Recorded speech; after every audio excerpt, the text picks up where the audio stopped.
This is part 4 of making a radial menu for changing the material on any object in your VR game.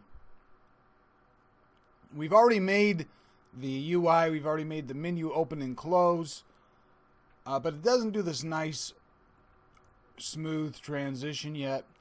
And there's one option I want to look at on the number of buttons that you can put on here and how they space themselves out. So here we are in the project, and we got the paint icon. We look at it, it opens up the menu. We can select any of these textures. So we want to make the menu animate, opening and closing. And first of all, let's go back into the script radial menu.cs, because we defined a boolean on the previous video, auto space buttons, but we never did anything with it. So let's go ahead and do something with it. We're going to say if auto space buttons is equal to true,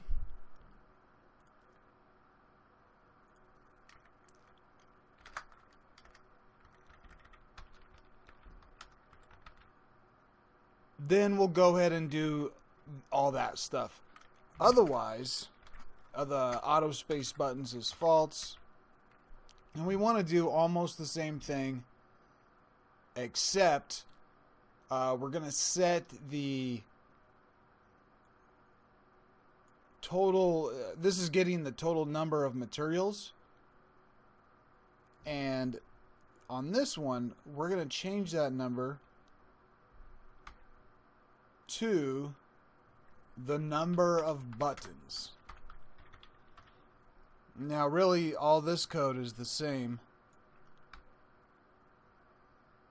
so we could move the all of that so it's not duplicated. There's going to be one problem here. We're going to have to define the float theta, and that's going to be equal to 0, and then it's going to change that value there in the if statement.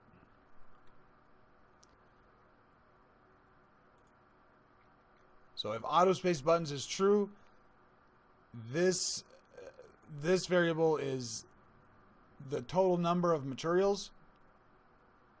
Otherwise, it's the number of buttons.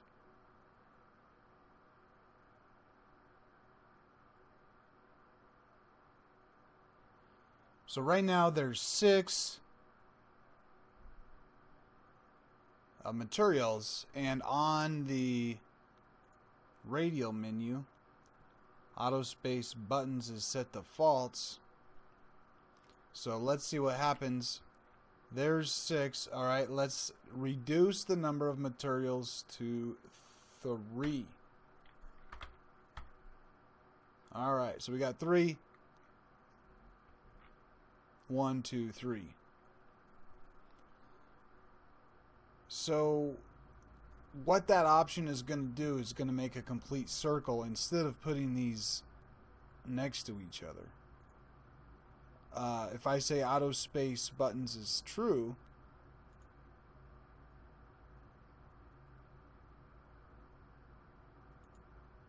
and I'm going to hit apply on the prefab after I turn it on.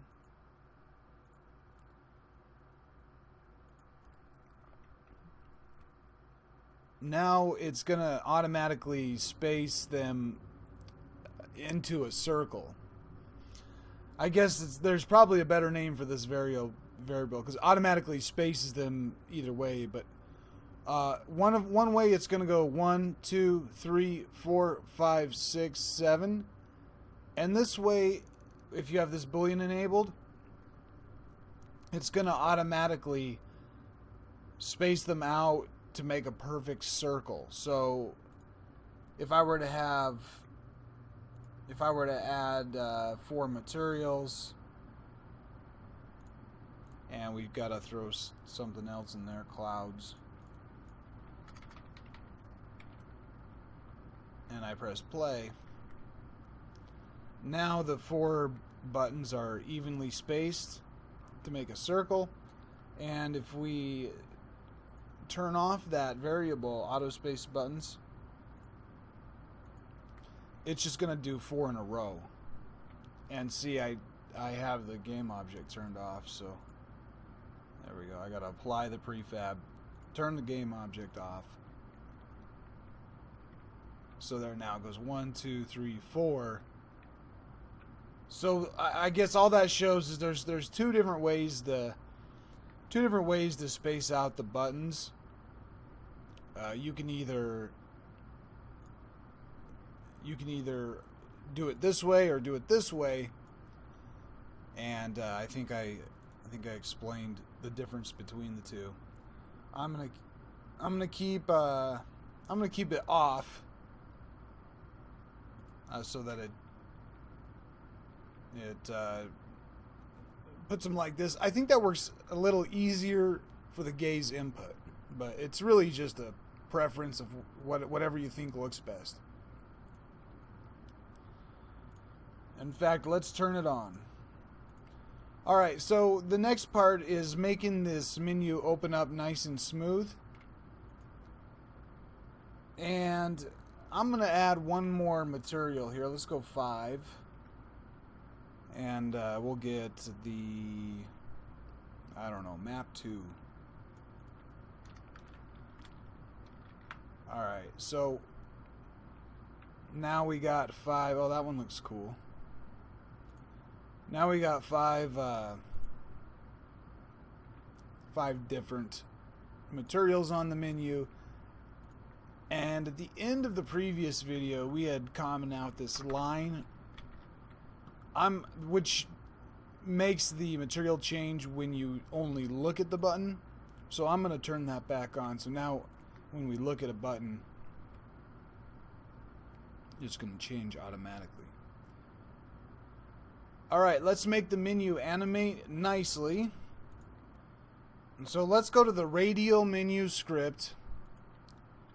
And in the start function, and if you don't have it, just type void start. And it should automatically finish that for you. And we're going to say transform.getChild0 and the game object, and we're going to get the components, the rect transform, and we're going to get the local scale of that, and the local scale we're going to set to vector 3.0. And let's explain what's happening real quick. We are on the Radial menu. That is this. Let's go ahead and start it so we can see what it is in real time. That's this object. And we said get child 0, get the game object, find the rect transform, and set the local scale to 0. So child 0, that's the panel. And in the scene, if I focus on that, that is the... I can't see it here because I'm setting the scale to 0, and I can't see it. So of course I see nothing. And here it is. The panel's been set to, scale's been set to 0, and I want to bring it back up to 1 so that it's visible. I just want to do it in a smooth manner. To do that, I'm going to use iTween. So I'm going to go to the asset store. This is free. There's also some modifications to it on GitHub. You can find various iTween projects on GitHub. But I think this one is the one that's kept up to date the best. And of course the documentation for this goes right along with it. I don't need the README or the sample. I just need the one. It's one script. And the documentation for that is at itween.pixelplacement.com/itween-documentation. This is where you can learn about how exactly to use each of the functions. Alright, I had to save and reload the scripts because it brought in a new one, itween. So now that we have itween, I'm going to use itween.scale2. And if I want to know how to use this, I just need to go to the documentation where it says scale to. And it tells me exactly how to do it. It says we have to pass in a game object, that's the target that we want to scale. Then we can pass in a vector3 scale and a time. And that'll just scale it. Or we can use hashtag arguments. I'm going to use hashtag arguments, and these are the property names, and this is the type that it takes. And so instead of trying to explain it, let's just see how it works. I'm going to say transform.getChild0. We need a game object. So itween needs to first know what game object do you want to scale. And I want to scale game object.getChild0. The transform getChild0 game object. That's the game object that I want to scale because we've already looked at that. That's the panel. And right now it's at 0. I need to get it back to a 1. And we're going to say vector3.1. That is the... we're going to use a hash on the next one. On this one, we're just going to do it the simple way, where we pass in a vector3 and the time, and I'm going to say 1f, and we're done. Let's take a look at that. Let's hit play. Perfect.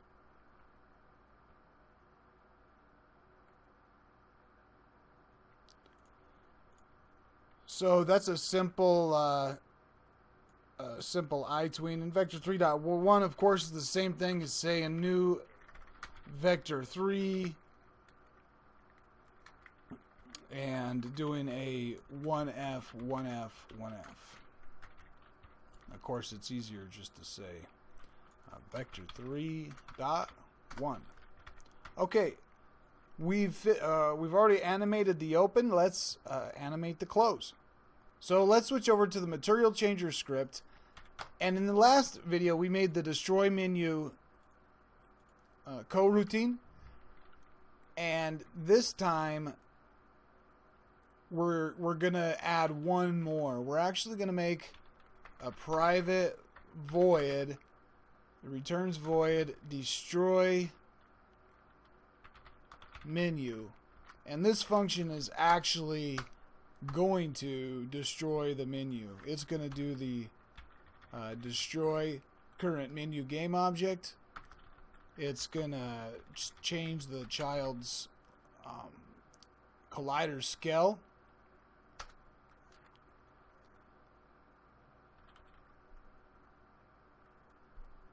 So this one, the coroutine from before, we're going to name this one try to destroy the menu. Because there's times where it's going to try to destroy the menu, but we actually don't want it to. It needs to stay open. And so we're going to say this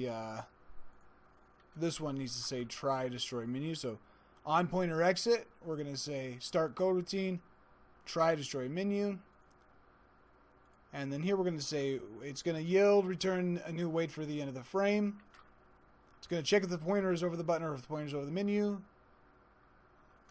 And if it's not, then we're going to say child collider dot game object dot set active false. And if you get that false right, there we go. The collider needs to get set to false. I'll explain why in a sec. I'll comment these out and then we'll see why we need that. So itween.scale2. We're going to go scale down to 0. So the game object is we're all the way up here in the material changer script, which is on a different game object. So to get to the actual panel that we want to scale, we want to say current menu dot transform dot get child 0 dot game object. And now we're going to use the itween hash. So I'm going to say itween dot hash, and I'm going to pass in the value of scale. That's what I want to modify. And we know how to use an itween hash because here it says scale 2, and see that scale needs either a vector 3 or either a transform or a vector 3. So for the scale, the next thing I put in here needs to be a transform or a vector 3.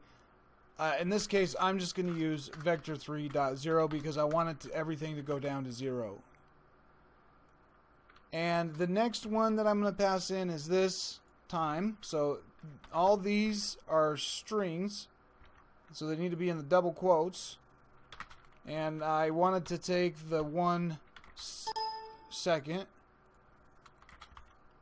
And you can see the time wants a float or a double, so I put a float in there. And then I'm going to use one called onComplete. OnComplete is this, and it says onComplete runs a function at the end of the animation. So at the end of the 1 second, it's going to run this function. So onComplete, I need to put a string in, and the string is the name of the function. So onComplete, I want to call this function destroy menu. So onComplete, we're going to say, and just to make sure I don't have a typo, I'm going to copy this because it's case sensitive. Actually, I don't think it is. I think itween will check for case and fix your problem. But I want to put the case sensitive one in there so I know it's going to call that function. And here's the problem. OnComplete,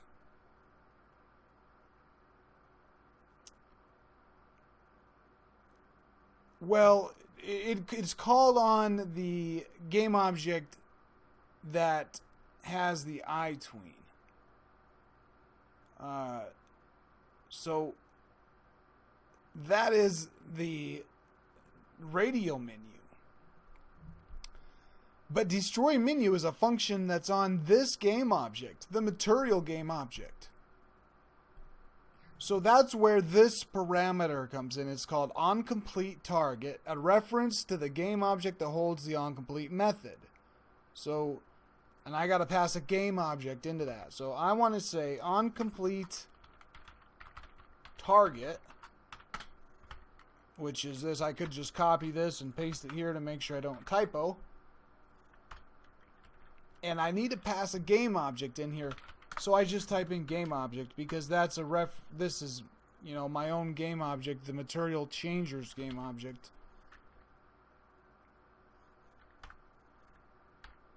And I messed up my parenthesis here. That needs to go all the way at the end. There we go.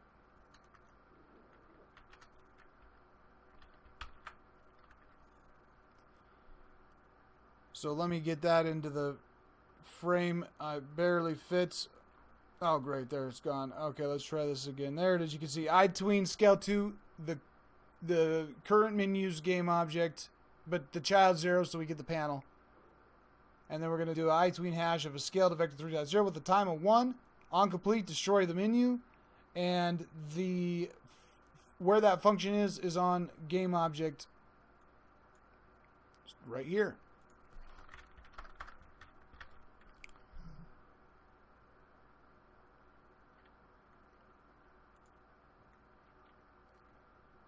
All right, let's see what happens. And we got compiler errors. So back in here, I think we call on the button, we call the destroy menu. So we got to say try to destroy the menu.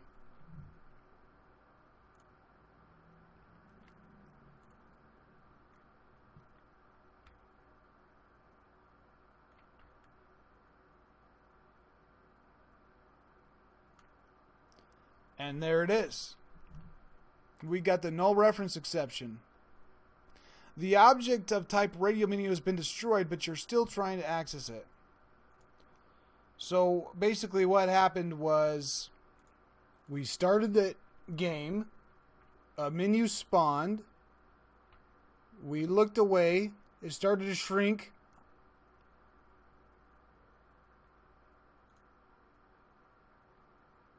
but it hasn't been deleted yet because the panel still has an iTween on it. So it's still there. There it is. It's really small. And now we're going to look back at the interactable.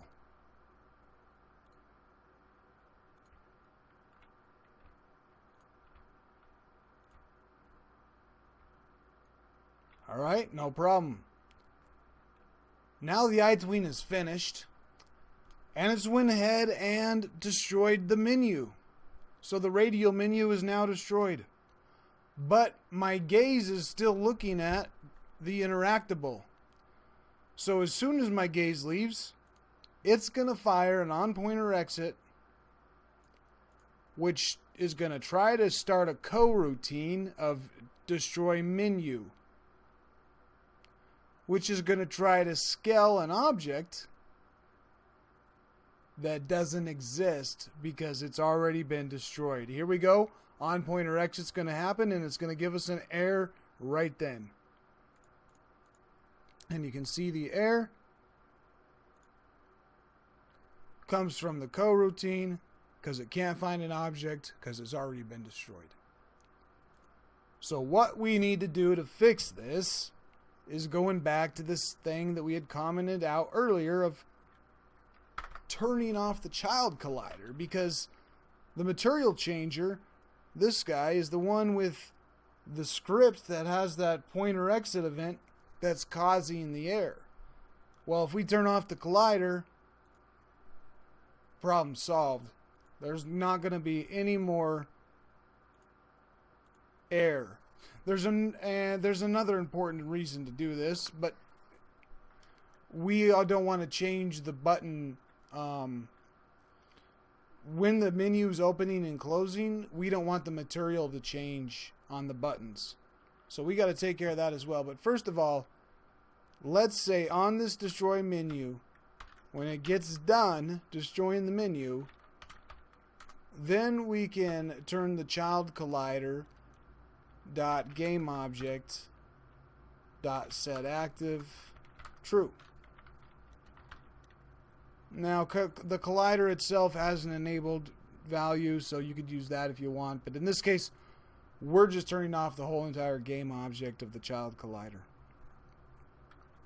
So once the menu's been destroyed and that iTween's finished, then it goes ahead and it turns the collider back on so the menu can actually open it back up again. And now we shouldn't have any errors there, and we should be able to look at the menu and it should open and close. Perfect. And then the next part is this button changing the while it's opening and closing. So if I come in from this side, you'll see as soon as I look at the, and it's a lot worse with six materials. So let me turn on 6, and you'll see that when I open up the menu, it's going to instantly change the texture on accident without me trying to do it. Because as the menu is opening, the gaze hits that little button as it's opening up like this. So again, as it opens up, it goes by the gaze and it changes the material. Not the behavior I want. So to fix that, let's go to the radial button script, and in the start, we're gonna start a coroutine. But first, we need to make this coroutine. So let's do that right here. I'm going to say private enumerator, and I'm going to call it, whoops, enable button. And this is going to turn the button on, and I'm going to yield return new, wait for seconds, and you're going to have to set this value to what you think is best. I'm going to try a 0.4F. Then I'm going to say button enabled, and that is a Boolean value. So we're going to say private bool button enabled. So we need a Boolean to know whether the button is turned on or off. And we're going to say button enabled is equal to true. So when the script starts, let's start the enable button coroutine. So after, because we got to remember, this button is being spawned and destroyed every time we look at the menu. So this start function is running every single time the menu opens up. So when the menu opens up, we want to wait for some amount of time. I'm going to put in 0.4 seconds before we enable the button. Now on pointer enter, we're going to say object dot pointer over button is equal to true, and I'm going to say if button enabled is equal to true. We're going to get the true spelled right. Then we'll set the we'll change the material.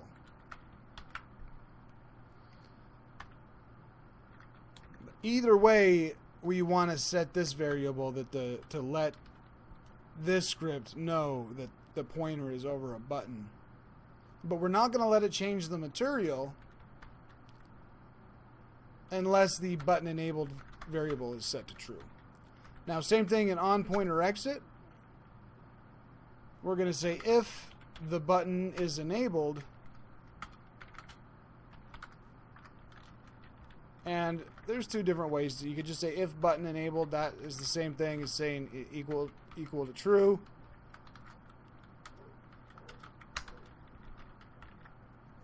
Then we're going to start the coroutine to try to destroy the menu.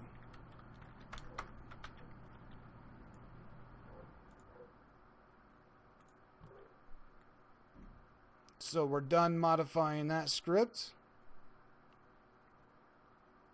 Let's go try this out real quick.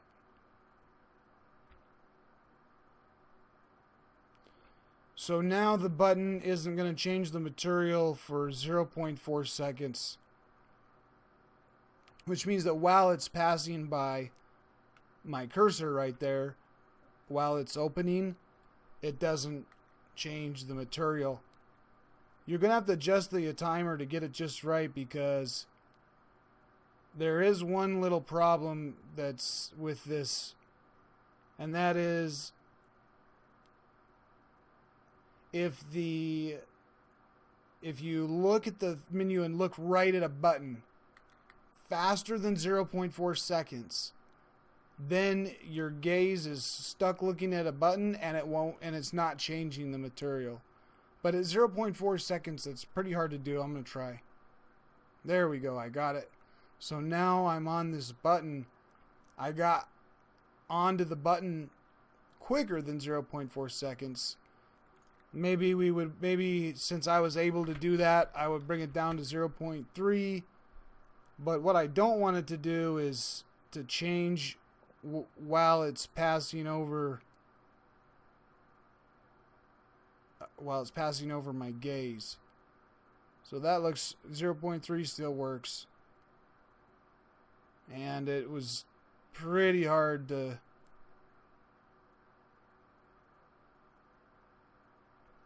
So I think actually 0.3 is a better value right there. So now the menu opens and closes nicely. It's not going to give any errors, and it doesn't change the material while it's opening or closing. I have to actually look at a button to get it to change. And I can put this on any object in any game and position it anywhere I want to. I'm going to make another cube, and I don't want it to be a child of that, but it's a tiny little thing now. And I'm going to duplicate the material. Why did it just do that? I'm going to duplicate the material changer. And then I just have to change these object to change. I want it to change the cube. And I could change the material list for different objects, of course. And then I want to move this over by the cube.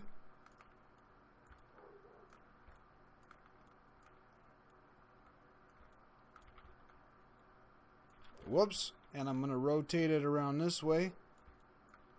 And I'm going to put it down here by the ground. And then I'm going to rotate it back like this. Let's see what happens. I can't move my camera, guy. I need mobile VR movement pack so that I can move my camera around. All right. Seriously though, I do need it. But instead, I'm just gonna grab this player, press W, move him over here. All right. Let's get a little bit closer. Check and take a look at this menu. So I never programmed it to set its rotation. Let's do it. We're not done yet. Let's go to the Radial menu script, and here it sets the transform local scale to a vector 3.1.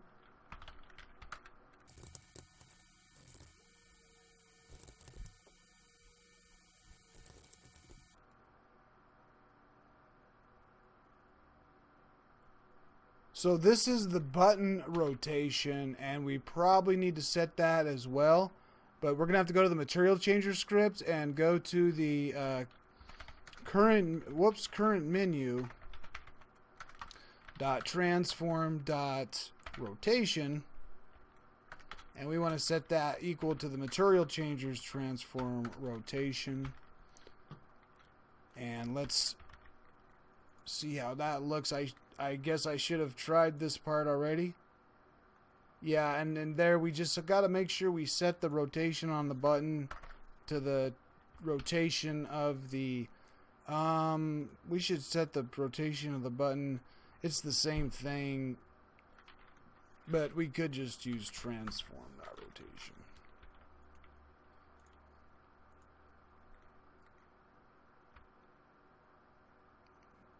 Perfect.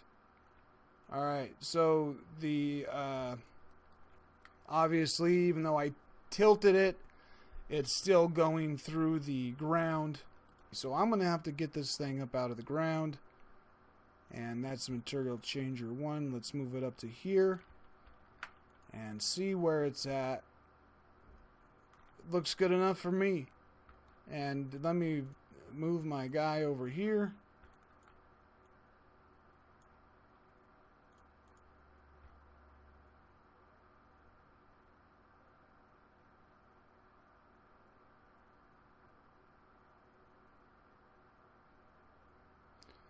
All right, I think we're done. This thing is working great. Good work. You finished the tutorial. Make sure to give a like, leave a comment, subscribe. See you guys in the next tutorial series.